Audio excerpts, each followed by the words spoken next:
আপনারা সুযোগ দিবেন না? আমাকে কিছু সময় দিন, আমি কিছু কথা আপনাদেরকে শোনাবো ইনশাআল্লাহ।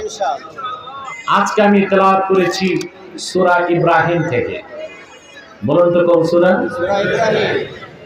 আপনাদের ইহকালীন কল্যাণ এবং পরকালীন মুক্তির লক্ষ্যে আমি এই সূরা ইব্রাহিমের শুরু থেকে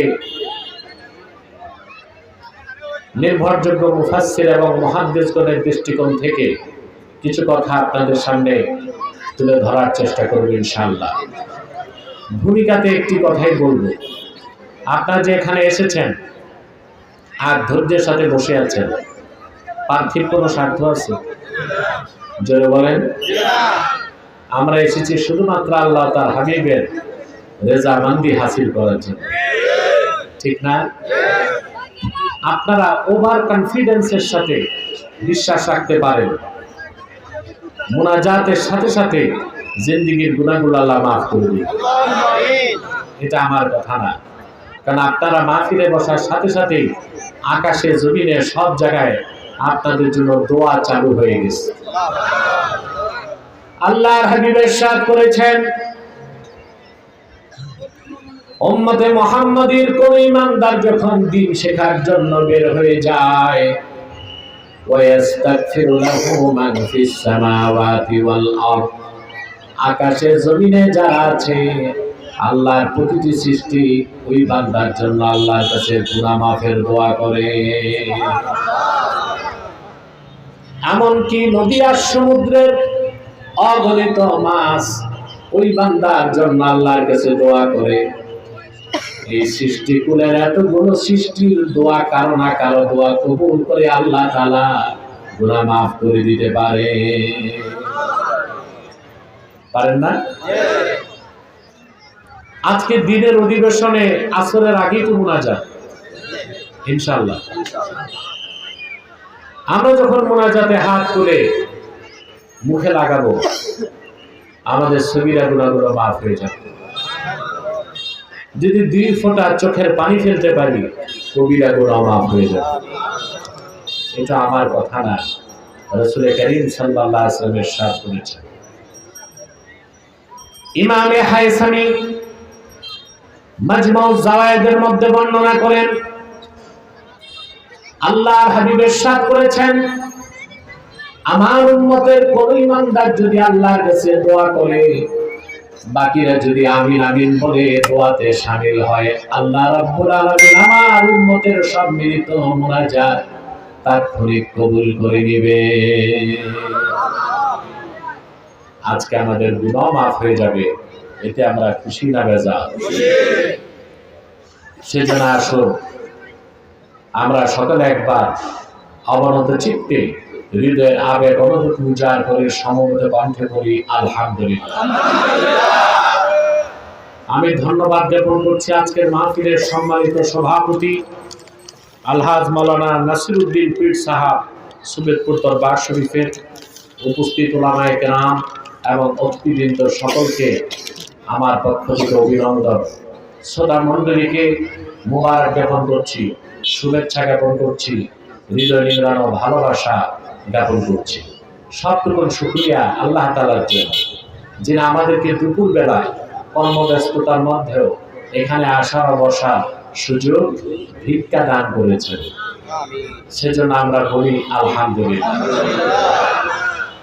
অগণিত অসংখ্য দরুদ ও সালাম আল্লাহর সৃষ্টির প্রধান আকর্ষণ, বিশ্বসভার সভাপতি, সকল নবী রাসূলগণের মাথার তাজ, শামসুল হিদায়াত, বদরুদ্দুজা, সাইয়্যিদুস সাকালাইন, ইমামুল মুরসালিন, খাতামুন নবিয়্যিন ওয়াল মুরসালিন, আফতাবে নবুওয়াত, শাহনশাহে রিসালাত, সরকারে দো জাহান, সুলতানুল মদিনা, নবিয়ুল আম্বিয়া, হুজুরে আকরাম, নূরে মুজাসসাম, নূরুন আলা নূর, সাইয়্যিদিনা হাবিবিনা শফিঈনা মাওলানা মুহাম্মদ সাল্লাল্লাহু আলাইহি ওয়াসাল্লামের উপর আল্লাহ পাক যাকে আজ থেকে ১৫০০ বছর আগে প্রেরণ করেছেন সর্বশ্রেষ্ঠ ও সর্বশেষ নবী ও রাসূল হিসেবে, যার পরে আজ পর্যন্ত পৃথিবীতে অবশ্যই কোনো প্রকার নবী কিংবা রাসূল অবশ্যই আসে নাই,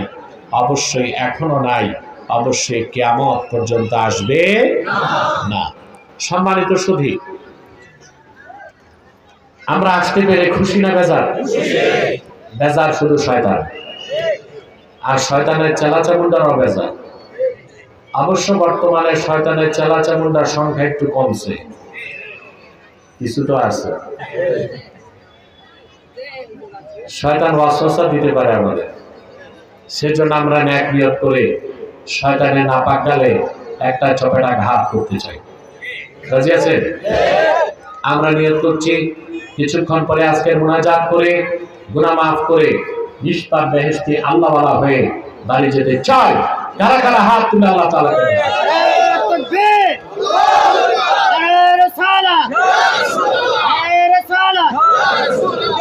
মুফতি আনাতুল্লাহ আব্বাসী সাহেব সুবেদপুর দরবার শরীফ।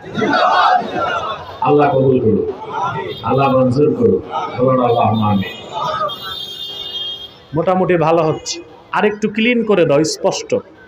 হর্নের আওয়াজ বাড়বে, স্পিকারটাও চলবে, আওয়াজ যেন ক্লিন হয়। সম্মানিত সুধী, আসুন তিলাওয়াতের মাধ্যমে আলোচনায় প্রবেশ করি। আমরাও পড়ব, পারবো না? যেন আল্লাহ তাআলা প্রতিটি বাক্যের, প্রতিটি শব্দের, প্রতিটি অক্ষরের নূর আমাদের সিনায় প্রজ্বলিত করে দেয়। قُلْ أَعُوذُ بِاللَّهِ مِنَ الشَّيْطَانِ الرَّجِيمِ بِسْمِ اللَّهِ الرَّحْمَنِ الرَّحِيمِ ألف لام را كتاب أنزلناه إليك لتخرج الناس من الظلمات إلى النور بإذن ربهم إلى صراط العزيز الحميد الله الذي له ما في السماوات وما في الأرض وويل للكافرين من عذاب شديد। আল্লাহ তাআলা সূরা ইব্রাহিমের শুরু করেছেন তিনটা অক্ষর দিয়ে। সুবহানাল্লাহ বলবেন? কয়টা অক্ষর? আলিফ লাম রা। আলিফ লাম রা। কোরআন কারীমে বিভিন্ন সূরার শুরুতে আল্লাহ তাআলা এইরকম অক্ষর নাযিল করেছেন, যেমন আলিফ লাম মিম, ইয়াসিন, তাহা, হামিম, কাফ হা ইয়া আইন সাদ, নুন, সাদ, এরকম অক্ষর দিয়ে তিনি বিভিন্ন সূরার সূচনা করেছেন। তাফসীরের পরিভাষায় এগুলোকে বলা হয় হুরুফুল মুকাত্তাআত। বাম পাশে হরেনের আওয়াজ কানে লাগে, ওটা বন্ধ করো, বন্ধ করে দাও। দেখছেন পরিবেশটা শান্ত হইতে কতটুকু টাইম চলে গেছে, তাও আল্লাহ রহমত করছেন। নয়তো আমি ভাবছিলাম পালাই যাবে। আরেকটু স্বেচ্ছাসেবকরা আরেকটু বাচ্চাদেরকে শান্ত করে দেয়। তাফসীরের পরিভাষায় এই অক্ষরগুলোকে বলা হয় হুরুফুল মুকাত্তাআত। এই অক্ষরগুলোর অর্থ কি আমরা জানি না, জানি? আল্লাহ জানে। সুবহানাল্লাহ। সেজন্য মুফাসসিরগণ লিখে দিয়েছেন আল্লাহু আ'লামু বিমুরাদিহি বিযালিক। এগুলোর অর্থ আল্লাহ তাআলাই ভালো জানেন। তবে আমি বলি আল্লাহ তো অবশ্যই জানেন, আল্লাহর রাসূলও জানতেন। যদি কেউ বলে যে আল্লাহর রাসূলও জানতেন না, তো বলতে হবে এগুলো অনর্থক নাজিল হয়েছে। কোরআন শরীফে একটা অক্ষর কি অনর্থক নাজিল হয়েছে? আল্লাহর হাবিবের উপর নাজিল হয়েছে, আর আল্লাহর হাবিব অর্থ জানতেন না, এটা নির্ভোগ বা মূর্খ ছাড়া কেউ বলতে পারে। এবার দলিল নেন কোরআন কারীম থেকে। আল্লাহ রাব্বুল আলামিন তার হাবিবকে বলেন, লা তুহাররিক বিহি লিসানাকা লিতা'জালা বিহি ইন্না আলাইনা জামআহু ওয়া কুরআনা فإذا قرأناه فاتبع قرآنه ثم إن علينا بيانه আল্লাহ রাব্বুল আলামিন বলেন, প্রিয় হাবিব মুহাম্মদ সাল্লাল্লাহু আলাইহি ওয়াসাল্লাম, কোরআনকে মুখস্থ করার জন্য দ্রুত আপনি আপনার জিহ্বা মোবারক সঞ্চালন করবেন না, বরং আপনি শুধু কোরআন শুনবেন। আমি যখন কোরআন নাজিল করি, পড়ার দরকার তাৎক্ষণিক নাই, আপনি শুনলেই হবে। আপনার নূরের সিনা মোবারকে কোরআনকে জমা করে দেবার দায়িত্ব তো আমি আল্লাহ। তারপর যে অংশ বুঝবেন না, সেটা আপনার কাছে ব্যাখ্যা করে দেবার দায়িত্ব আমি আল্লাহ।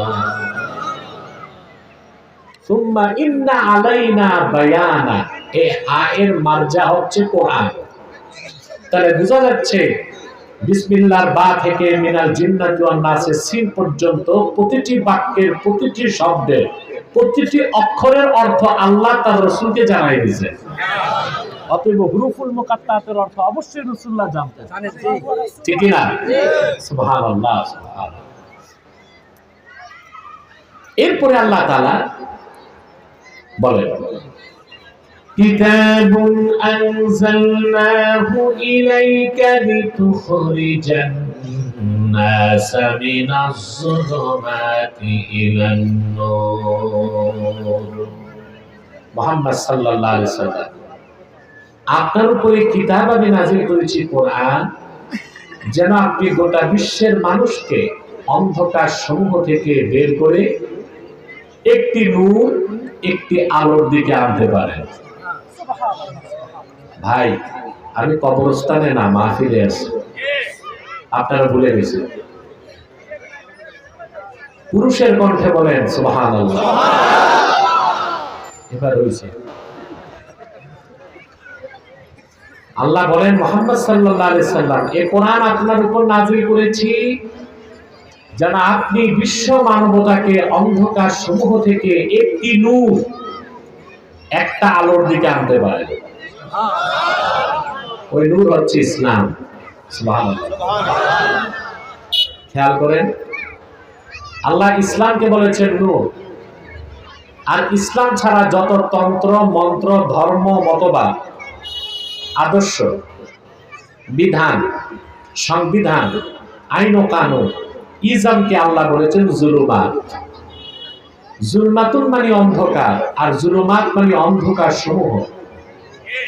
অর্থাৎ ইসলামের বাইরে যা আছে সবকিছুই মিথ্যা, অসত্য, অন্ধকার, গোমরাহি, ঠিক কিনা বলে?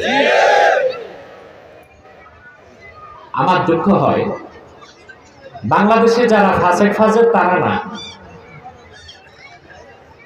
বরং প্র্যাকটিসিং মুসলিম, নামাজ পড়ে রোজা রাখে, খোদায় কখান দাঁড়িয়ে আছে, মাথায় একখান টুপি আছে, এইরকম 87 জন মুসলমান ইসলামের পূর্ণাঙ্গ পরিচয় জানে না। এটা একটা দুঃখ আমার। যতক্ষণ আপনি ইসলামের পূর্ণাঙ্গ পরিচয় পাবেন না, ততক্ষণ তো আপনি পূর্ণাঙ্গ মুসলিমও হতে পারবেন না। পারবেন? আর পূর্ণাঙ্গ মুসলিম না হয়ে আপনার ইহকালের কল্যাণ আর পরকালের মুক্তি আসতে পারে না। পারে? পারে না। ইসলাম গতানুগতিক কোন ধর্ম নয়। ইসলাম হচ্ছে আল্লাহ কর্তৃক মনোনীত, আল্লাহ কর্তৃক স্বীকৃত, আল্লাহ কর্তৃক পরিপূর্ণ একটা দিন। বলে সুবহানাল্লাহ।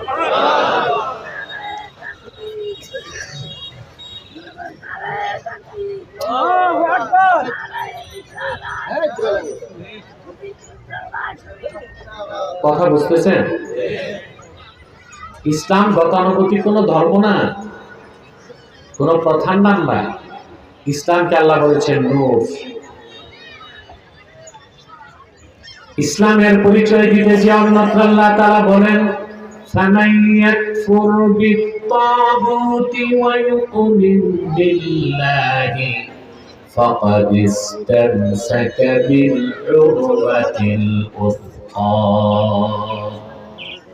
আর যে ব্যক্তি তাগুতকে অস্বীকার করে, মহান আল্লাহ রাব্বুল আলামিনের উপর ঈমান আনে, ফাকাদ ইসতামসাকা বিল উরওয়াতিল উসকা, সে তো আল্লাহর পক্ষ থেকে একটা শক্ত হাতলকে ধরলো।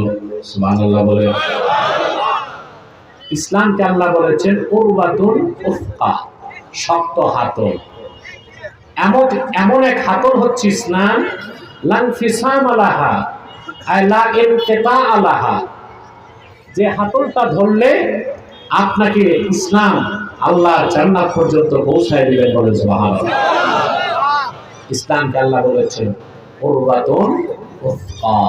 বলেন সুবহানাল্লাহ। আল্লাহ রাব্বুল আলামিন ইসলামের পরিচয় দিতে যে বলেন, ইসলামকে তিনি নূর বলেছেন, অন্যত্র ইসলামকে নূরুল্লাহ বলেছেন। নূরুল্লাহ অর্থ কি? আল্লাহ নূর। ইসলামকে আল্লাহ শুধু নূর বলেন নাই, নূরুল্লাহ বলেছেন। ইসলাম হচ্ছে আল্লাহ নূর। আল্লাহ রাব্বুল আলামিন বলেন ইউরিদুনা লিইউতফিউ নূরাল্লাহি বিআফওয়াহিহিম ওয়াল্লাহু মুতিম্মু নূরিহি ওয়ালাউ কারিহাল কাফিরুন। কাফেররা মুশরিকেরা চায় তাদের মুখের ফু দিয়া আল্লাহর নূরকে নির্বাপন করে দিবে, কখনো সম্ভব না। অবশ্যই আল্লাহ রাব্বুল আলামিন তার নূরকে পরিপূর্ণতা দান করবে। আল্লাহ তার নূরকে পরিপূর্ণতা দান করছেন না? কথাটা বুঝার জন্য আমি একটা ব্যাখ্যা দিচ্ছি।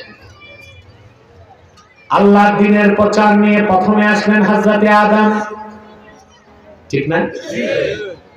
তারপরে পয়গম্বর নূহ, ধারাবাহিকভাবে একের পর এক নবী আসলেন। আদম থেকে ঈসা পর্যন্ত 1 লক্ষের উপর পয়গম্বর আল্লাহর দ্বীনের দাওয়াত দিয়েছেন। দ্বীনকে আল্লাহ পরিপূর্ণ করেন নাই, কিন্তু আখেরি নবী, নবীগণের মাথার তাজ আমার নূর নবীজি মুহাম্মদ মুস্তাফা সাল্লাল্লাহু আলাইহি ওয়াসাল্লাম ১৫০০ বছর আগে মাত্র 23 বছর দ্বীনের দাওয়াত দিয়েছেন। আল্লাহ তার দ্বীনকে পরিপূর্ণ করে দিয়েছেন। রাসূলুল্লাহ মাত্র 23 বছর দ্বীনের দাওয়াত দিয়েছেন। মক্কায় 13 বছর, মদিনাতুল মুনাওয়ারায় 10 বছর। জিহাদ, রাসূলুল্লাহ নিজে 27টা যুদ্ধে সেনাপতির দায়িত্ব পালন করেছেন। তিনি উহুদে রক্ত দিয়েছেন, দাঁত শহীদ করেছেন, তায়েফে রক্ত দিয়েছেন।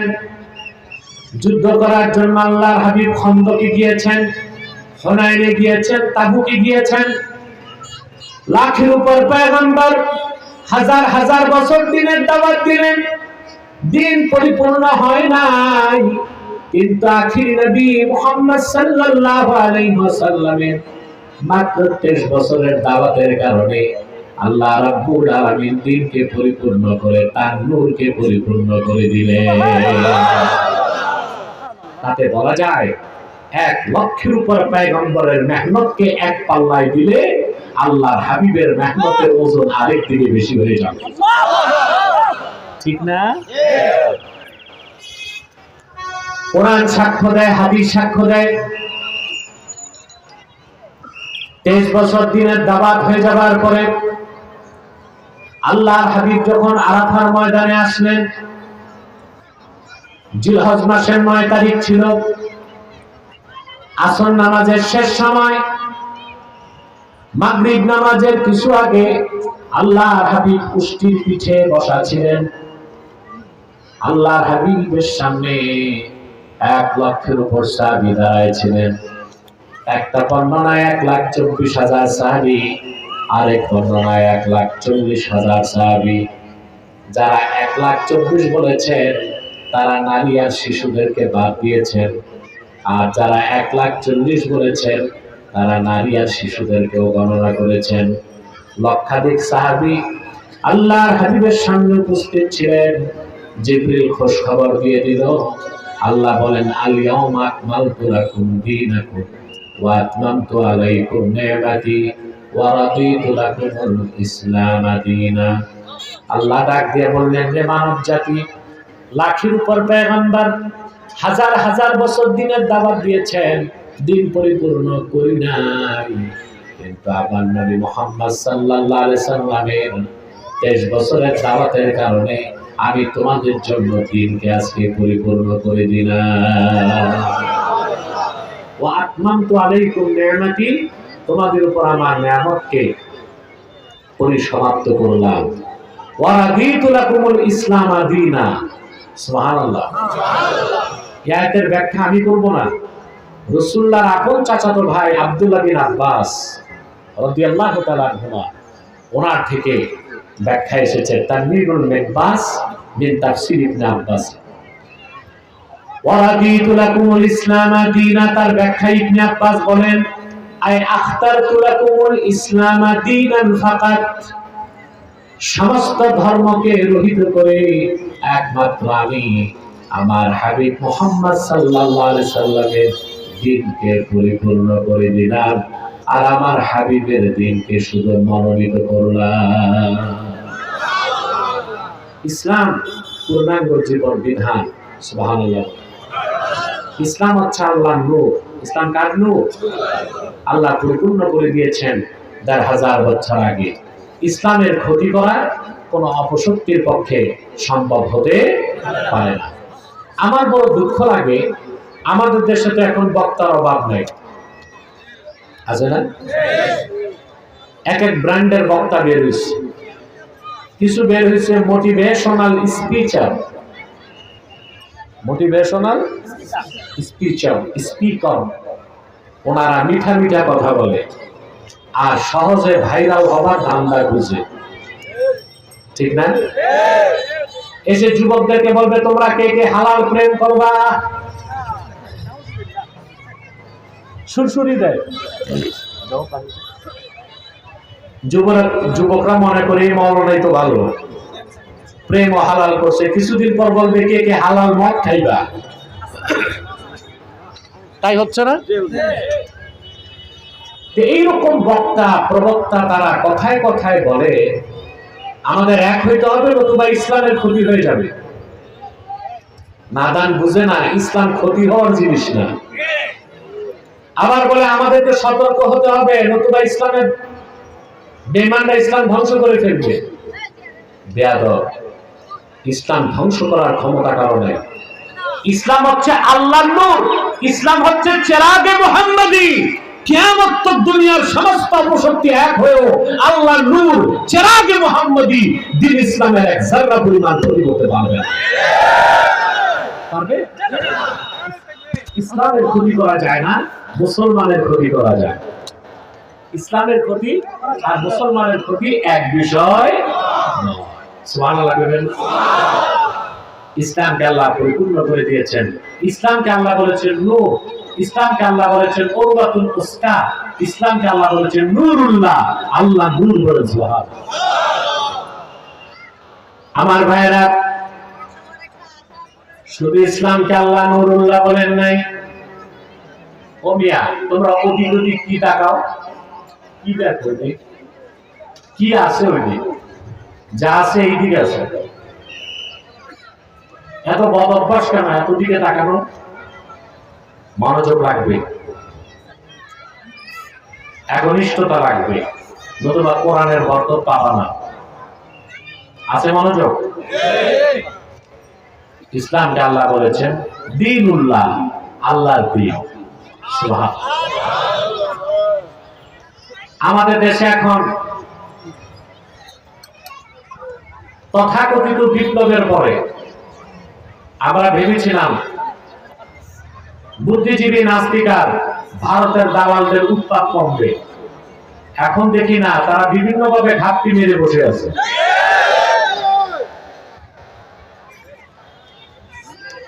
ঘাপটি মেরে। এখন আমাদেরকে নসিহত করা হয় অসাম্প্রদায়িক বাংলাদেশ চাই, বলে না? সংবিধান হবে অসাম্প্রদায়িক, একমাত্র ইসলামী তো সাম্প্রদায়িকতার ঊর্ধ্বে, আর প্রত্যেকটা ধর্ম সাম্প্রদায়িক। আপনি দেখেন ইসলাম ছাড়া যত ধর্ম আছে, ইহুদি ধর্ম, ধর্ম নাম প্রমাণ দেয় ধর্মটা একটা সম্প্রদায়ের, ওটা হচ্ছে ইহুদিদের। খ্রিস্টান ধর্ম নাম প্রমাণ দেয় ধর্মটা একটা সম্প্রদায়ের, তাহলে বিষয়টা সাম্প্রদায়িক। কথা বলেন।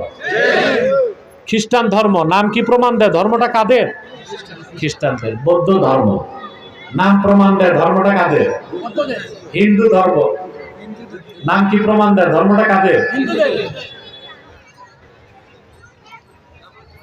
কিন্তু আল্লাহর কোরআন তন্ন তন্ন করে খুঁজেও কোথাও আপনি পাবেন না আল্লাহ ইসলামকে বলেছেন দীনুল মুসলিমিন, মুসলমানের ধর্ম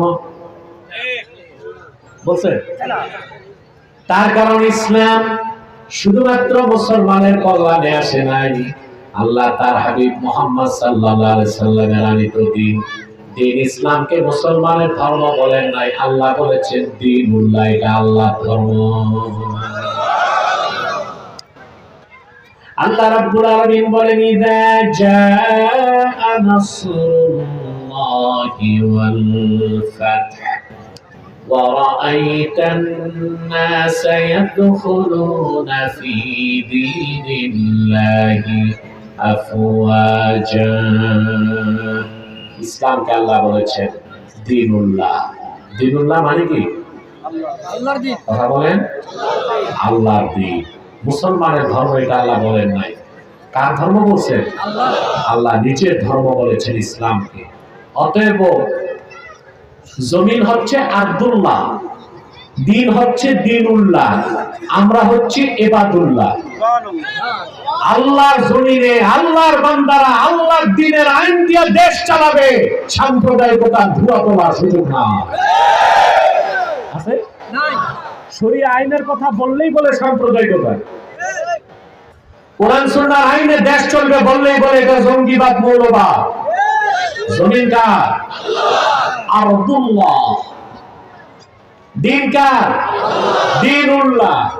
বান্দারা কার? আল্লাহ, ইবাদুল্লাহ। আল্লাহর জমিনে আল্লাহর বান্দারা আল্লাহর দ্বীনের বিধান দিয়া দেশ চালাবে, জঙ্গিবাদের ধোঁয়া, মৌলবাদের ধোঁয়া, সাম্প্রদায়িকতার ধোঁয়া তোলার কোন সুযোগ না। ঠিক না? আমার ভাইয়েরা, ইসলাম হচ্ছে পূর্ণাঙ্গ জীবন বিধান। ইসলামকে আল্লাহ ১,৫০০ বছর আগে পরিপূর্ণ করে দিয়েছেন।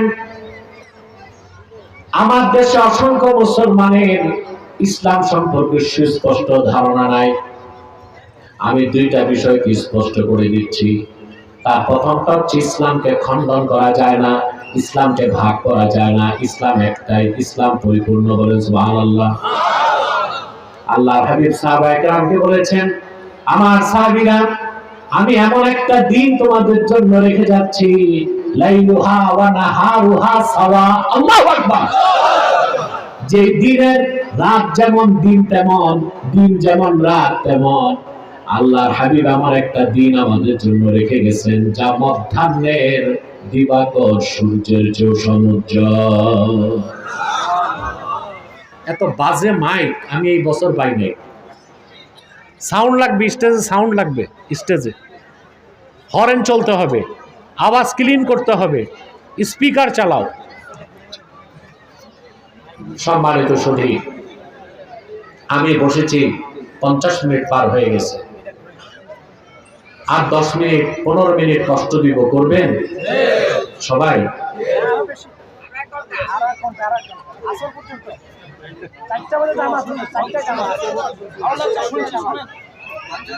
সম্মানিত সুধী,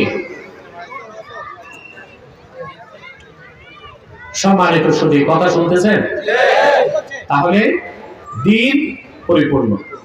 দিনকে ভাগ করা যায় না। ভাগ করা যায়? কেন বললাম? আমার দেশে কিছু মূর্খ পীর দরবেশ তারা সুফিবাদী ইসলামের কথা বলে। কি বলে? বোঝা যায় ইসলামকে তারা ভাগ করছে। আবার কিছু নাস্তিক আছে, বুদ্ধিজীবী আছে, তারা বলে রেডিক্যাল ইসলাম, পলিটিক্যাল ইসলাম। ইসলাম তো একটাই, তো পলিটিক্যাল ইসলাম, রেডিক্যাল ইসলাম, সুফিবাদী ইসলাম নামে ইসলামকে ভাগ করার অধিকার তোমাকে কে দিয়েছে? ইসলাম তো ভাগ করা যায় না। আমরা যখন জিহাদের কথা বলি বলে এটা রেডিক্যাল ইসলাম, আমরা যখন কোরআনের আইনের কথা বলি তখন বলে এটা তো পলিটিক্যাল ইসলাম। আর যখন আমরা মসজিদে বসে শুধু তাসবিহ জপি তখন বলে এটাই ঠিক, এটা সুফিবাদী ইসলাম। কি বলে? অর্থাৎ জিহাদের কথা শুনতে চায় না, ইসলামী শরিয়ার কথা শুনতে চায় না, হুকুমতে কোরআনের কথা শুনতে চায় না, চায় শুধু আলেম ওলামা পীর মাশায়েখ মসজিদ আর খানকায় বসে তাসবিহ জপি। বলে এটাই তো ঠিক, এটা সুফিবাদী ইসলাম। অর্থাৎ আলেমরা থাকবে শুধু হাদিয়া তোফা নিয়ে, জিকির ফিকির নিয়ে।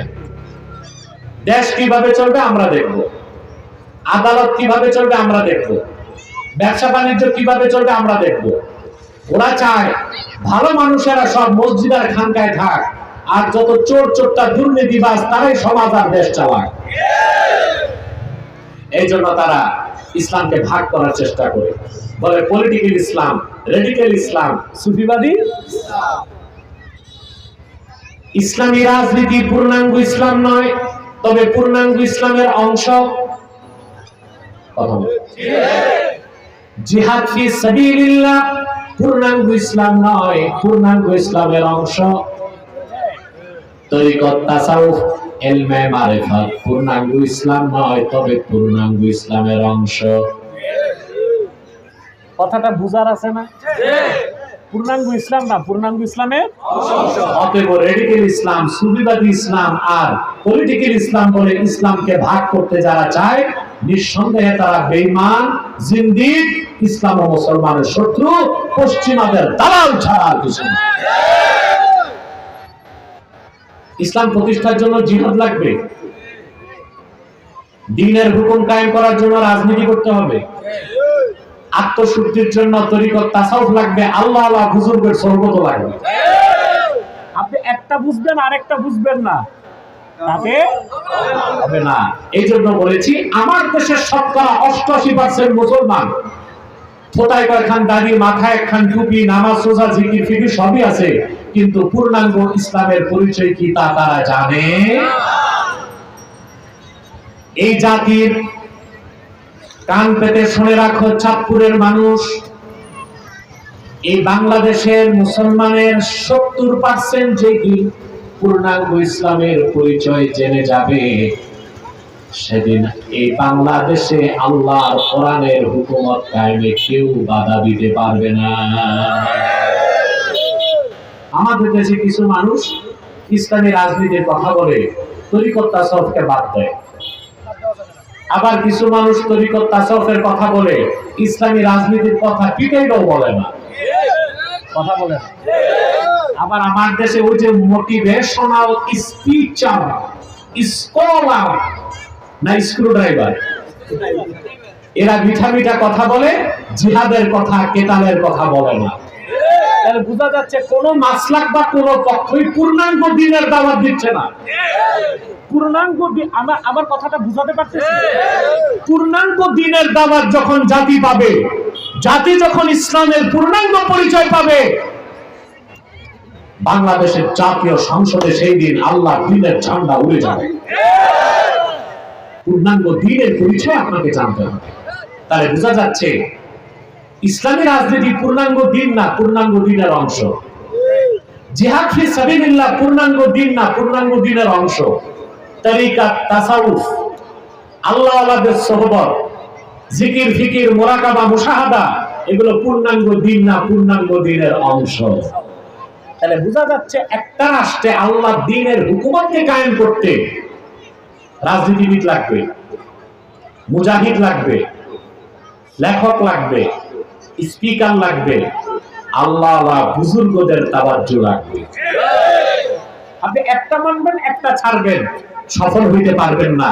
শুধু নিজেরা মারামারি করে যাবেন, আর কাফের মুশরিক ডিভাইড এন্ড রুল আপনাদেরকে ভাগ করবে, আর পশ্চিমারা আপনাদেরকে তাদের গোলামি করাবে। এবার মুসলমান চোখ কান খুলে বুক টান করে দাঁড়ায় না আর বলেন, আমরা ঐক্যবদ্ধ হয়ে যে নতুন বাংলাদেশ গড়তে চাই, আমরা চাই সে বাংলাদেশ হবে ইসলামের বাংলাদেশ। আগামীর বাংলাদেশ হবে আল কোরআনের বাংলাদেশ। আগামীর বাংলাদেশ হবে আলেম ওলামা পীর মাশায়েখের নেতৃত্বের বাংলাদেশ। নতুবা ধোঁকা খাবে, আবার ধোঁকা খাবে। এত রক্ত দিচ্ছেন, আবার ধোঁকা খাবে। 200 বছর আপনাদের বাপদাদাকে ধোঁকা দিয়েছে ইংরেজরা, দেয় নাই? 47-এর পর 24 বছর আপনাদেরকে ধোঁকা দিয়েছে পাকিস্তানিরা। 71-এ দেশ স্বাধীনের পর 53 বছর যারাই ক্ষমতায় এসেছে আপনাদের সাথে প্রতারণা করেছে, ধোঁকা দিয়েছে। ইসলামের পক্ষে একটা আইন পাস করে নাই, মুসলমানদের দাবি দাওয়া আদায় করে নাই, বাংলাদেশকে আধিপত্যবাদ মুক্ত করে নাই। তারা দেশের মেহনতি জনতার রক্ত পানি করা ঘামের পয়সা দুর্নীতির মাধ্যমে বিদেশে পাচার করে বাংলাদেশকে তলাবিহীন ঝুড়ি বানায় দিয়েছে।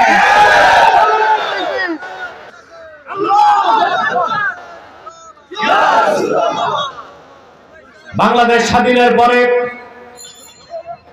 মার্কিন পররাষ্ট্রমন্ত্রী হেনরি কিসিঞ্জার বলেছিল বাংলাদেশ হচ্ছে তলাবিহীন ঝুড়ি, বলে নাই? আর আমি বলি এখন বাংলাদেশ ঝুড়িবিহীন তলা। আগে ছিল সব তলা ছিল না, এখন তলা আছে কিচ্ছু নাই। কথা বল, তাই না? দেশের প্রত্যেকটা সেক্টর যারা পালাইছে দেশটাকে ফোকলা করে দিয়ে গেছে।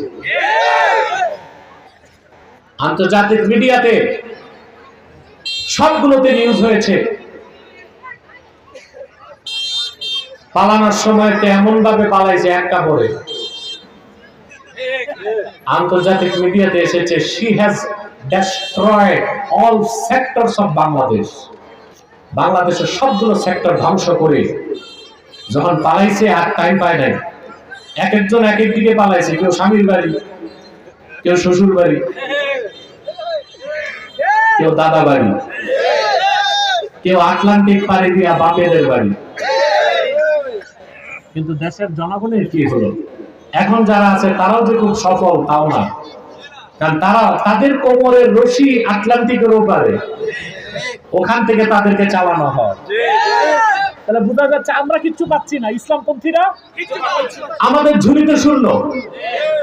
তাহলে আমরা আর মানব রচিত তন্ত্রমন্ত্র মতবাদের দালালি না করে আমরা চাই সকল মাসলাক ঐক্যবদ্ধ হতে হবে দিন প্রতিষ্ঠার জন্য। পীর মাশায়েখের নেতৃত্ব লাগবে, আলেম ওলামার পরামর্শ লাগবে, ইসলামী রাজনীতিবিদদের আন্দোলন লাগবে, প্রয়োজনে মুজাহিদরা জিহাদ ফি সাবিলিল্লাহর পথে বেরিয়ে যাবে। আল্লাহর দ্বীনের হুকুমত বাংলাদেশে কায়েম হবেই হবেই হবে। তাহলে পূর্ণাঙ্গ দ্বীনের পরিচয় জানতে হবে না? তাহলে ভাইরা ইসলামকে ভাগ করা যায় না।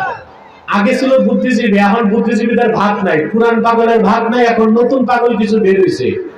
এরা বুদ্ধিজীবী নাম রাখে না। আমি এত ধোলাই করছি বুদ্ধিজীবীদের 2020 সাল থেকে 4 বছর, আর যত বড় বড় বুদ্ধিজীবী সবই তো হারছে আমার কাছে, দেখছেন তো।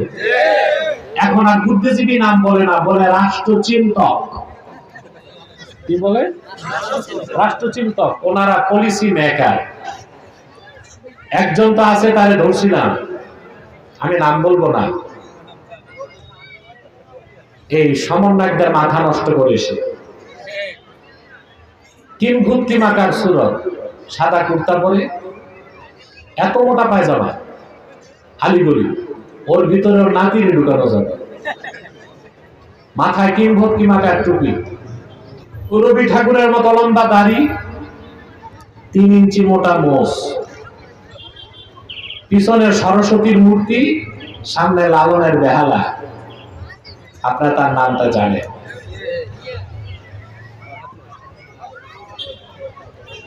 সে বলে আরবের ইসলাম বাংলাদেশে চলবে না। আমি বলেছি নির্ঘাত সে কাফের হয়ে গেছে, কারণ আরবের ইসলাম ছাড়া তো ইসলামই নাই। কথা বলে আমি তাকে বলেছি তার মতো মেয়াদ উত্তীর্ণ গাঁজাখোর বুদ্ধিজীবীর পরামর্শে এই দেশের আলেমরা বাংলাদেশ তৈরি করবে না, তাদের কাছে বুদ্ধি আছে, ঠিক না? এই বুদ্ধিজীবীদের খপ্পরে পড়ে, পশ্চিমাদের দালালদের খপ্পরে পড়ে আমার দেশের অনেক আলেম ও বক্তা নষ্ট হয়ে গেছে। তারা মানুষকে ভুল ইতিহাস শোনায় যে বাংলাদেশে তরবারি দিয়ে ইসলাম কায়েম হয় নাই, সুফি দরবেশরা ইসলাম কায়েম করছে। তো বেটা মৌলবী, তুমি আগে ইতিহাস পড়ো। একজন এমন আল্লাহওয়ালা বুজুর্গ সুফি সাধক দেখাও যিনি প্রয়োজনে তরবারি হাতে নেয় নাই, দেখাও। যান হযরত শাহজালালের মাজার শরীফ, হযরত শাহজালাল রহমতুল্লাহ মাজারের পাশে জাদু করে তার তরবারিটা রাখা আছে। তিনি শাহজালালকে তরবারি ব্যবহার করে নাই? কথা বলেন। 360 আউলিয়াকে নিয়ে তিনি সুরমা নদী পার হলেন জায়নামাজে।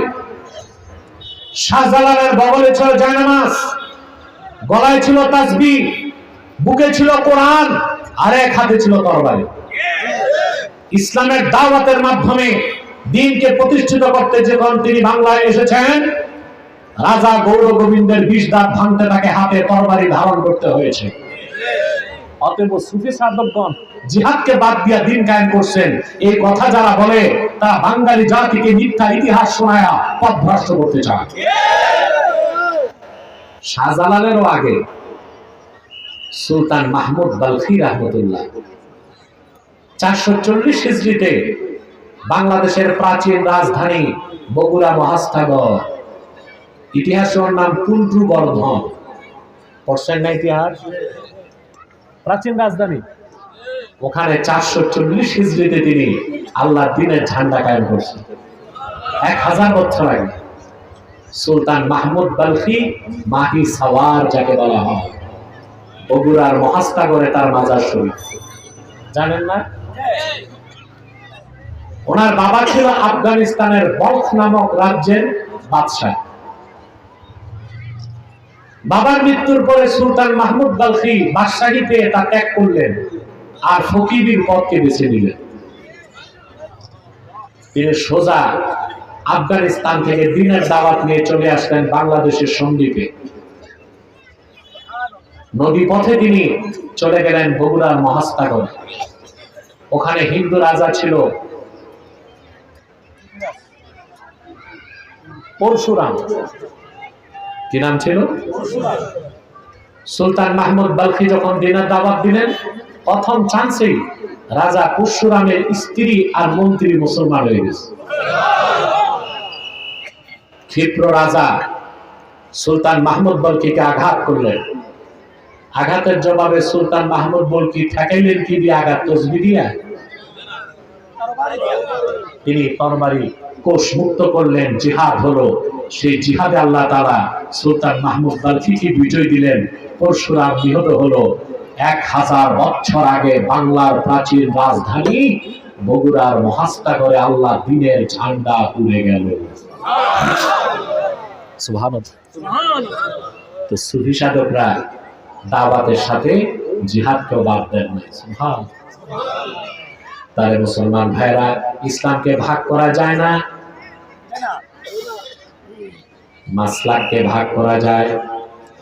জি, মাসলাক যার যার ভাগ করা যায়। মাযহাবকে ভাগ, মাযহাব ভিন্ন ভিন্ন, দ্বীন একটাই, ইসলাম পূর্ণাঙ্গ জীবন বিধান। ইসলামকে ভাগ করা যায় না। দ্বিতীয় যে বিষয়টা বলছি, আল্লাহর কাছে একমাত্র মনোনীত দ্বীন হচ্ছে ইসলাম। আল্লাহ তাআলা বলেছেন, ইন্নাদ-দীনা ইনদাল্লাহিল ইসলাম। আল্লাহর কাছে মনোনীত দ্বীন কয়টা? জোরে বলতে হবে।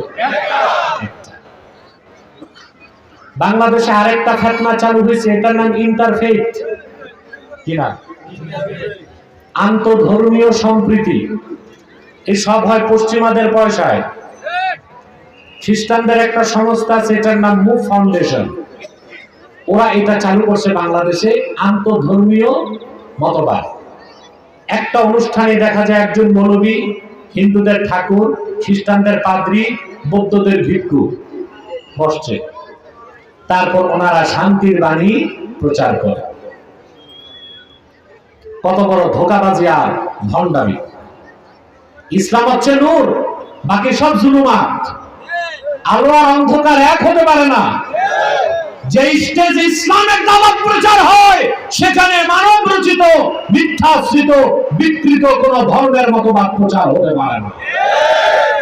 হচ্ছে মৌলবীও বসছে, আরেকদিকে হিন্দুদের ঠাকুর, খ্রিস্টানদের পাদ্রী, বৌদ্ধদের ভিক্ষু। নাম দেয় আন্তঃধর্মীয় মতবাদ, আন্তঃধর্মীয় সম্প্রীতি।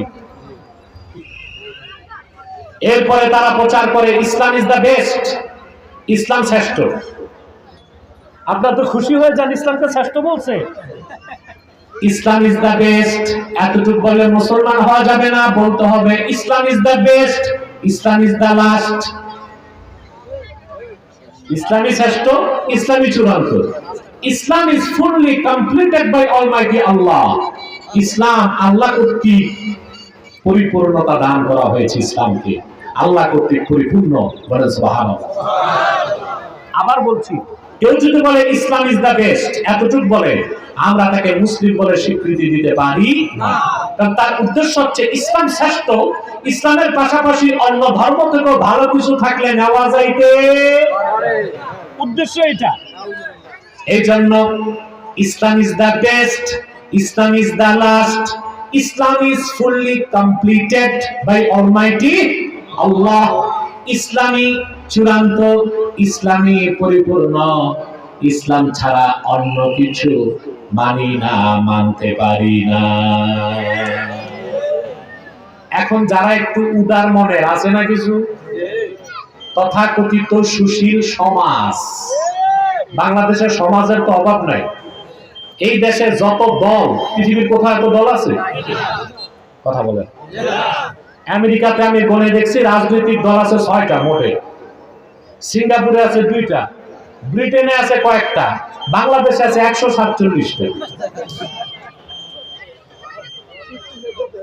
এমন রাজনৈতিক দলও আছে যে দলের সদস্য মাত্র 3 জন, সভাপতি, সেক্রেটারি আর দরজা দারোয়ান। আছে না? এটা কি প্যাঁ প্যাঁ করতেছে? এটা বন্ধ করেন না। ও ভাই, তোমরা যারা দাঁড়ায় আছো আল্লাহর রাস্তে বসো না। আমাদের মাহফিল গুলোতে অমুসলিম বা হিন্দুরাও আসে, তাদেরকে আমরা বসতে বলি না, ওরা লজ্জা পায়। আমরা মনে করি যেমনি আছো অমনে থাক। ওই রকম যারা মুসলমান যারা আছো আল্লাহর রাস্তে বসো। আলহামদুলিল্লাহ, দেরিতে হলেও আমাদের মাঠটা কানায় কানায় আল্লাহর রহমতে পূর্ণ হয়ে যাচ্ছে আলহামদুলিল্লাহ। তার মানে আপনাদের নিয়ত ঠিক, সকল চক্রান্ত ভণ্ডুল হয়ে গেছে। আলহামদুলিল্লাহ। দেখছেন অবস্থা? পাক্কা 1 ঘন্টা চলে গেছে, আর একদম মিনিট গলে গলে 15 মিনিট কষ্ট দিচ্ছে ইনশাআল্লাহ। আসরের আযান পর্যন্ত কে কে হাত তুলে দেখেন? আল্লাহ কবুল করুন, আল্লাহ মঞ্জুর করুন। ঠিক আছে, 4:30 আযান, 4:30 আমি ছাড়বো ইনশাআল্লাহ। জি, একটা লোক মাথাটা নাড়ার চেষ্টা করবেন না, পারবেন না ইনশাআল্লাহ। সম্মানিত সুধী, বলছিলাম এখন যারা, ওই যে বললাম বাংলাদেশের সমাজের অভাব নাই, দলেরও অভাব নাই। দেখেন না কত অ্যাসোসিয়েশন, অটো রিক্সা অ্যাসোসিয়েশন, এরপরে প্যাডেলের রিক্সা অ্যাসোসিয়েশন, বাস মালিক অ্যাসোসিয়েশন, এরপর আছে ভিক্ষুক অ্যাসোসিয়েশন। ভিক্ষুক অ্যাসোসিয়েশনের চেয়ারম্যানের আবার গাড়ি আছে। এখন শুধু বাংলাদেশে একটা অ্যাসোসিয়েশন বাকি, ওটা হচ্ছে চোর ডাকাত সুরক্ষা অ্যাসোসিয়েশন। চোর ডাকাত সুরক্ষা, এটা হয়ে যাবে। এই অ্যাসোসিয়েশনের কাজ থাকবে কেউ চুরি করলে কিভাবে তাকে জামিন পাওয়ানো যায়, ডাকাত ধরা পড়লে কিভাবে ছাড়ানো যায়। বাংলাদেশে অসম্ভব কি ভাই, এটাও একদিন সম্ভব হবে। ইসলাম ছাড়া অন্য কোন ধর্ম থেকে ভালো কিছু থাকলেও নেওয়া। ইসলাম এবং অপরদিকে খ্রিস্টান আর ইহুদি ধর্ম, পশ্চিমারা এই তিনটা ধর্মকে বলে সেমেটিক রিলিজিয়াস। কি বলে? Semitic religious. আরবিতে আকাশকে বলে সামা, সামা থেকে সেমেটিক, অর্থাৎ যে ধর্মগুলো কোন কালে এসেছে আসমান থেকে, ওগুলোকে পশ্চিমারা কি বলে? Semitic religious. এখন কেউ বলতে পারে ইহুদি ধর্ম তো মুসা নবীর মাধ্যমে আসছে, খ্রিস্টান ধর্ম তো ঈসা নবীর মাধ্যমে আসছে, তো ওই সব ধর্মে ভালো কিছু থাকলে নিতে সমস্যা কি? প্রশ্ন আসে না? জবাব লাগবে? হ্যাঁ, আমি একটা সহজ জবাব দেই। ঔষধ যত দামি হোক, মেয়াদ চলে গেলে ঔষধের কোনো দাম থাকে? মেয়াদ উত্তীর্ণ ঔষধ খেলে রোগী ভালো হবে না তাড়াতাড়ি মরে যাবে? সবচেয়ে দামি ঔষধ হচ্ছে ক্যান্সারের কেমোথেরাপি। এক বোতল কেমোথেরাপির দাম 1,20,000 টাকা, এক শিশি। বুঝলেন? এখন আজকে কত তারিখ? ডিসেম্বরের 2। এখন আজ পর্যন্ত তারিখ আছে কেমোথেরাপি এক বোতলের দাম কত? আজকে 2 তারিখ পর্যন্ত তারিখ। আগামীকাল 3 তারিখ ওই বোতলের দাম কত? 1,20,000 টাকার ঔষধ কেউ 1 টাকা 20 পয়সাতেও কিনবে না। মেয়াদ। পয়গম্বর মুসার মাধ্যমে আল্লাহ শরীয়ত পাঠিয়েছিলেন, কিন্তু পয়গম্বর ঈসার আগমনের কারণে সে শরীয়তের মেয়াদ উত্তীর্ণ হয়ে গেছিল।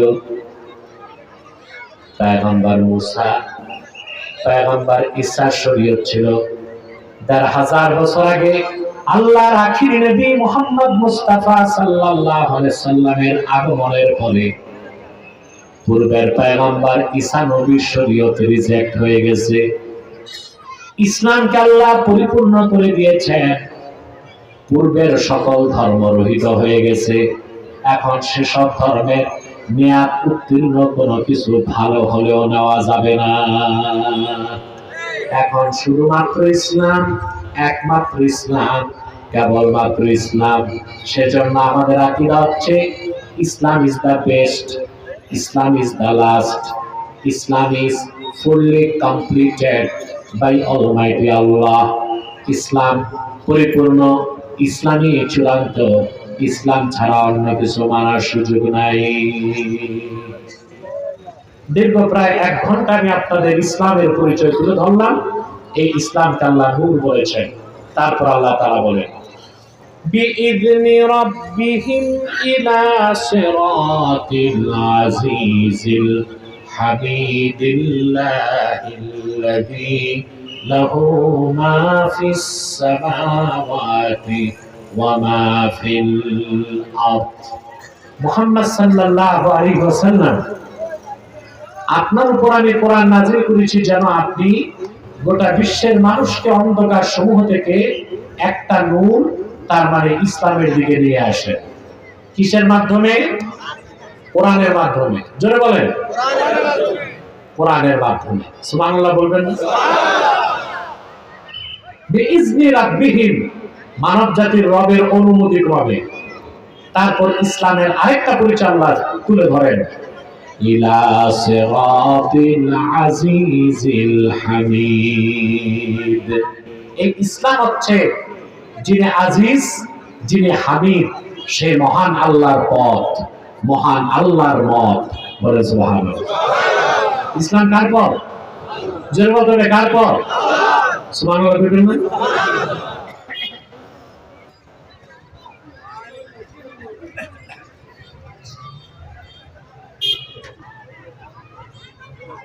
ইসলাম কার পথ? কার মত? আমরা বাংলাদেশে দেখতে পাই সাধারণ জনগণ আলেমদেরকে দোষারোপ করে, এই হুজুর কো এইটা, ওই হুজুর কো ওইটা, যাবো কোন পথে? বেটা পথ আল্লাহ কোরআনের মাধ্যমে দেখাই দিয়েছে। আল্লাহ আল্লাহর হাবিব তো পথ দেখাই দিয়েছেন, ওই পথের পরিচয় কে দেয়? কোরআন। পথ তো সোজা, সুবহানাল্লাহ। ইসলাম স্পষ্ট সোজা পথ, সুবহানাল্লাহ। ইসলামে কোনো ভেদ নাই, কোনো ছেদ নাই, কোনো অস্পষ্টতা নাই। ইসলাম হচ্ছে মধ্যাহ্নের দিবাকর সূর্যের চেয়ে সমুজ্জ্বল। এখন জনগণের এগুলো হচ্ছে ধান্দাবাজি, বাহানা খোঁজে। জিএমটিটি, জাতে মাতাল তাহলে ঠিক। বাজারে গেলে মাছ কোনটা সরস এটা বুঝে, দেশি মুরগি চিনে, গাওয়া কি খাঁটি কিনা নাকে ঘষে তারপর কিনে, বিয়ে করতে গেলে বউ চিনে, শুধু কোনটা হালাল কোনটা হারাম কোনটা ঠিক কোনটা বেঠিক এইটা চিনে না। এই অজুহাত আসলে চলবে না, কি খাইতে হবে।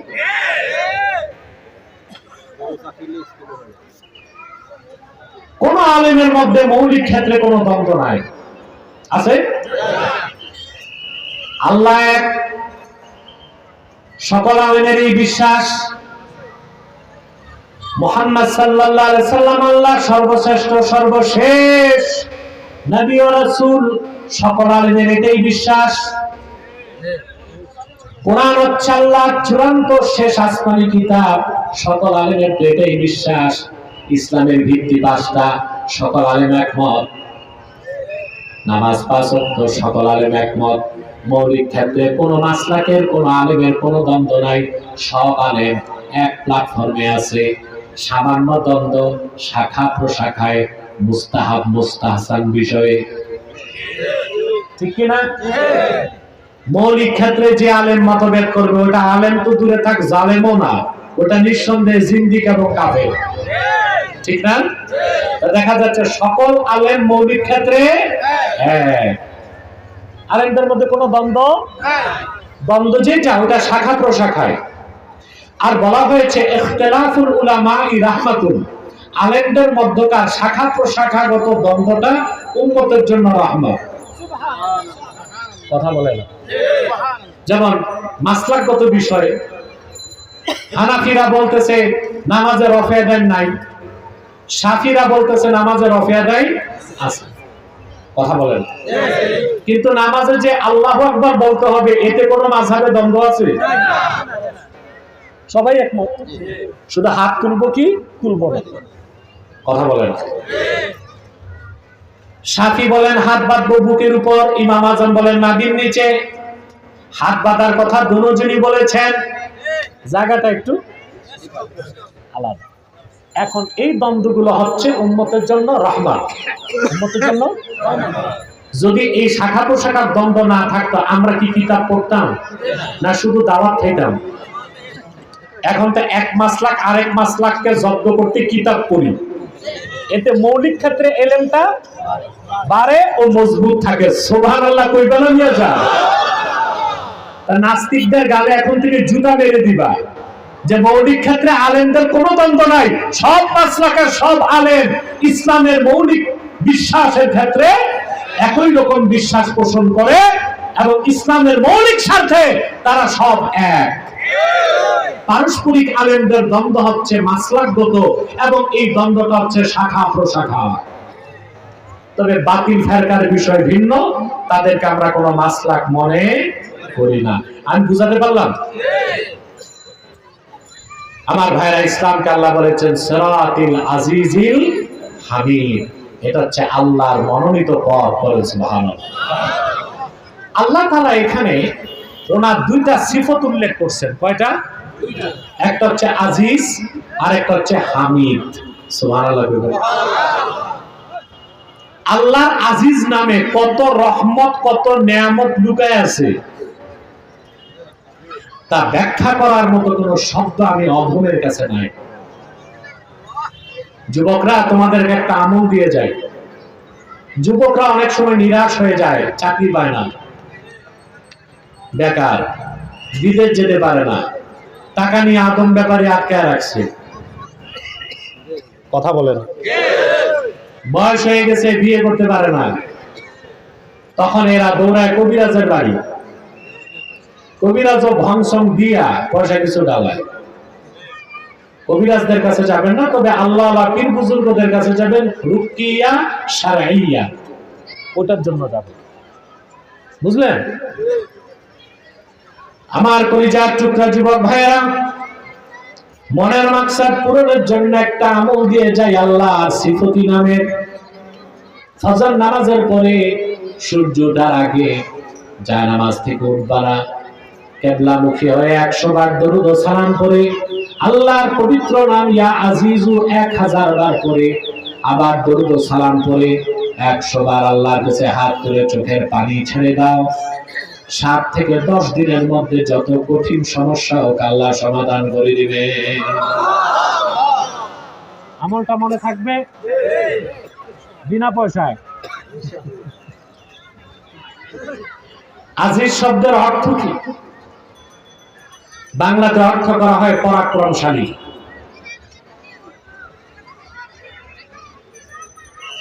হাসেন, স্টেজে আসেন। চেয়ারম্যান সাহেব সাবেক না নতুন? বাহ বাহ বাহ বাহ, ফাইন। এতদিন তো এই লোকগুলো মাঠে আসতে পারে না, আল্লাহ সুযোগ দিয়েছে। বসেন চেয়ারম্যান সাহেব। সম্মানিত সুধী, কথা খেয়াল করতেছেন? হ্যাঁ, আজিজ শব্দের অর্থ কি? সবাইকে বলতে হবে। আজিজ অর্থ পরাক্রমশালী, অর্থটা আংশিক ও অপরিপূর্ণ। পূর্ণাঙ্গ অর্থ করেছেন আল্লামা ফখরুদ্দীন রাজি। তাফসীর কবিরে লেখেন আজিজ অর্থ আল্লাযী লা ইউজাদু লাহু মিসলুন, আকাশ ও জমিনে যার কোনো দৃষ্টান্ত নাই, তুলনা নাই, মেসাল নাই, অবয়ব নাই, আকার নাই, সেই মহান সত্তার নাম আজিজ, তিনি আমার আল্লাহ। আল্লাহর কোনো মেসাল নাই, দৃষ্টান্ত, সাদৃশ্য, সকল আকারের স্রষ্টা আমার আল্লাহ নিরাকার। সুবহানাল্লাহ। আমাদের দেশে একটা ফেরকা আছে আহলে হাদিস দাবিদার, লামাযহাবী। এই আহলে হাদিসদের সাথে আমাদের দ্বন্দ্বটা মাসলাকগত না, ফেরকাগত। কথা বলেন। এদের সাথে দ্বন্দ্বটা মাসলাকগত না, এদের সাথে আমাদের মৌলিক আকীদায় 15টা পার্থক্য।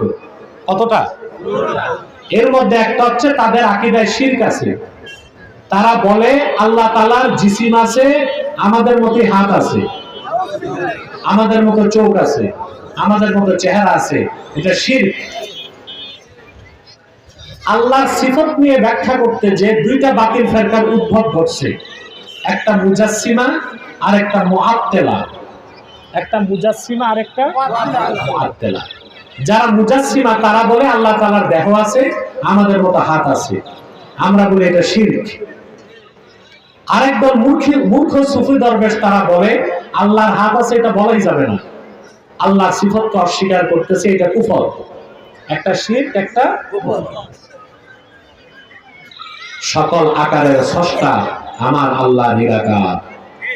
সুবহানাল্লাহ।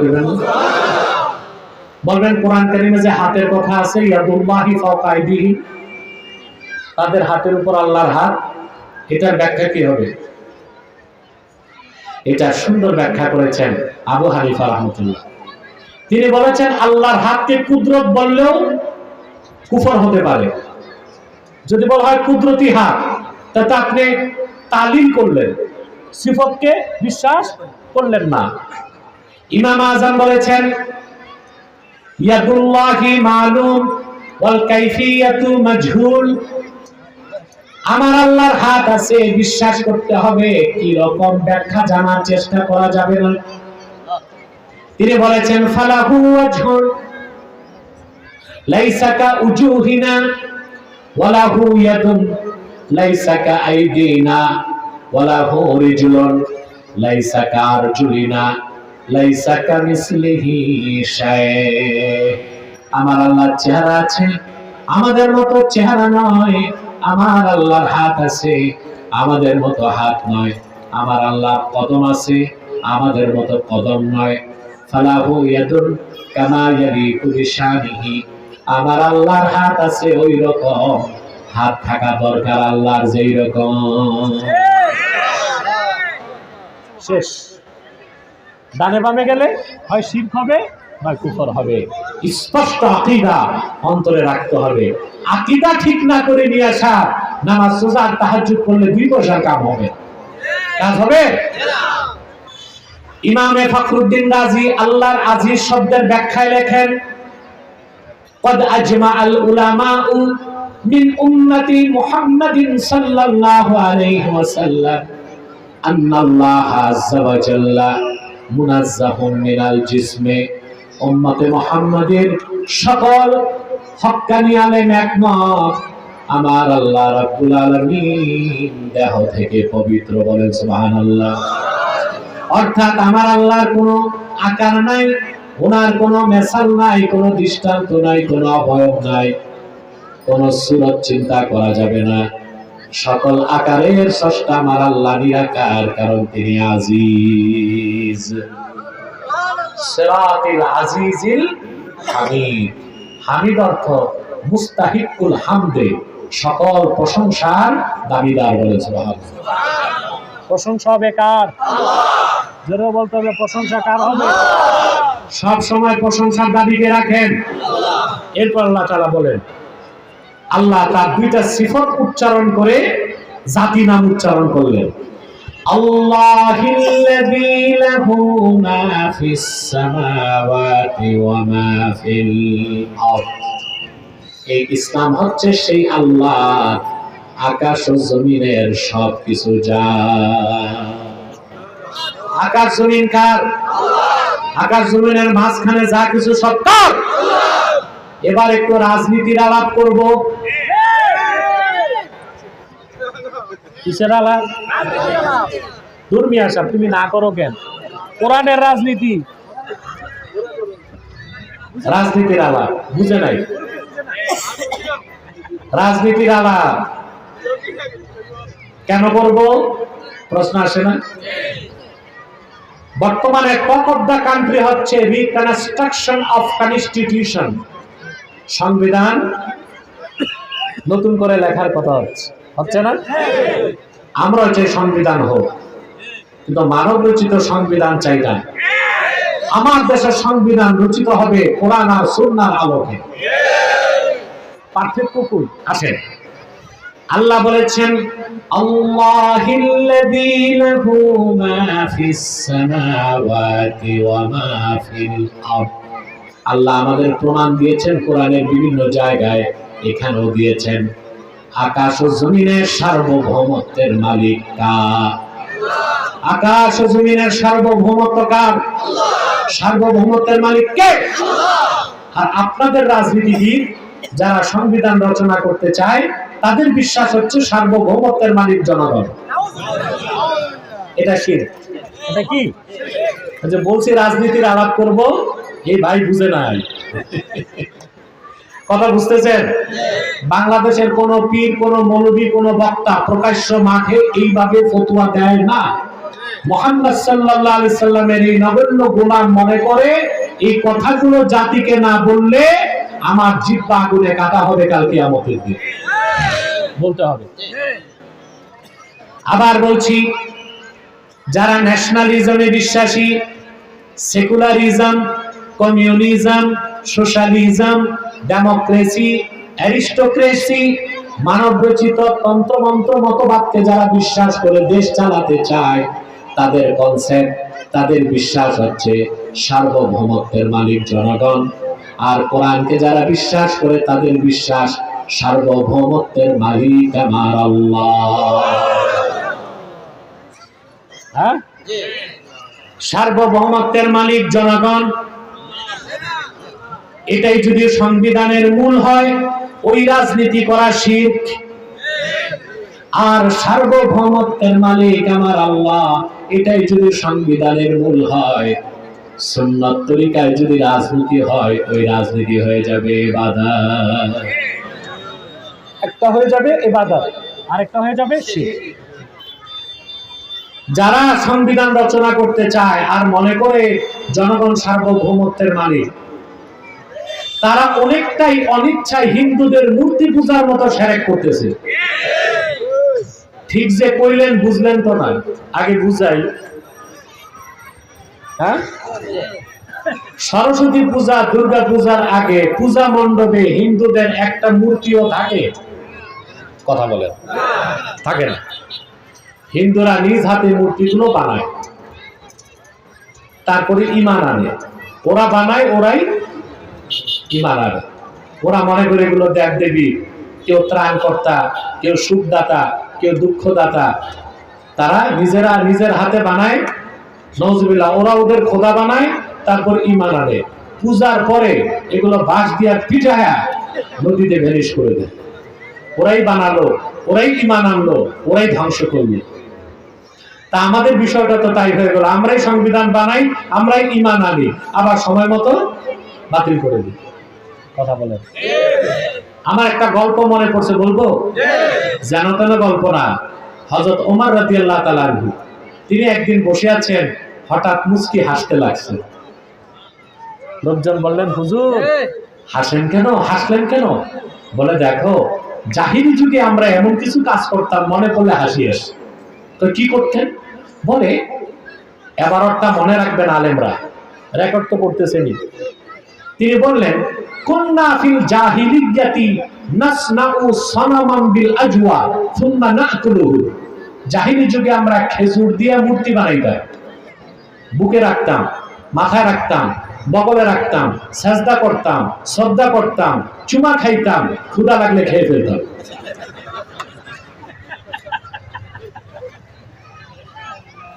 খাইতে আর কষ্ট হইতো না, কি দিয়া বানাইতো? খেজুর দিয়ে। আমি হিন্দুদেরকে বলি, তোমরা তো আটার সুজি দিয়া বানাইতে পারো মূর্তিগুলো, তাহলে তার ফেলতে হয় না নদীতে, খাওয়ার কাজ চলে। হযরত ওমর রাদিয়াল্লাহু তাআলা আনহু, তিনি জাহিলি যুগের কথা মনে করে হেসে ফেলেছিলেন। লোকজন বলল, হাসলেন কেন? তিনি বলছেন, আমরা খেজুর দিয়ে মূর্তি বানাইতাম, খোদা হিসেবে সম্মান করতাম, শ্রদ্ধা করতাম, বুকে রাখতাম, মাথায় রাখতাম, চুমা খাইতাম, বগলে রাখতাম, সাজদা করতাম, ক্ষুধা লাগতো খেতে। আজ যেন আমরাও ভিন্ন আঙ্গিকে আবার সেরেক করতেছি। আমরাই বলি জনগণ সার্বভৌমত্বের মালিক, আমরাই সংবিধান বানাই, এরপর আমরা আবার ওই সংবিধানের উপর ইমান আনি। ইমান আনে কোন দিন? যেদিন প্রথম রাষ্ট্র গঠন, সরকার গঠন হয়, সবাই ইমান আনে সংবিধানের উপর। কথা বলে, শপথ পরে। কি পরে? আহা, পশ্চিমারা আমাদেরকে কি রকম সেরেকের মধ্যে নিয়ে এসেছে। আমরা ইমান আনি সংবিধানের উপর, যে সংবিধানকে বিশ্বাস করলাম, সংবিধানকে রক্ষা করব, ঠিক না? আবার যখন সময় আসে, আমরা সংবিধান খেয়ে ফেলি। অতএব আমাদের সংবিধানের মূল বক্তব্য এটা হবে না যে জনগণ সার্বভৌমত্বের মালিক। আমার সংবিধানের মূল বক্তব্য হবে আল্লাহ সুবহানাহু ওয়া তাআলা সার্বভৌমত্বের মালিক। কারণ লাহু মা ফিস সামাওয়াতি ওয়া মা ফিল আরদ, আকাশ ও জমিনের সবকিছু কার। ওয়াইলুল লিল কাফিরিনা মিন আযাবিন শাদীদ, কাফেরদের জন্য রয়েছে দুর্ভোগ, তাদের জন্য রয়েছে জাহান্নামের কঠিন শাস্তি। বলেন নাউজুবিল্লাহ। দীর্ঘ প্রায় 1.5 ঘন্টা আমি ইসলামের যে পরিচয় তুলে ধরলাম, আমরা ইসলামকে পরিপূর্ণভাবে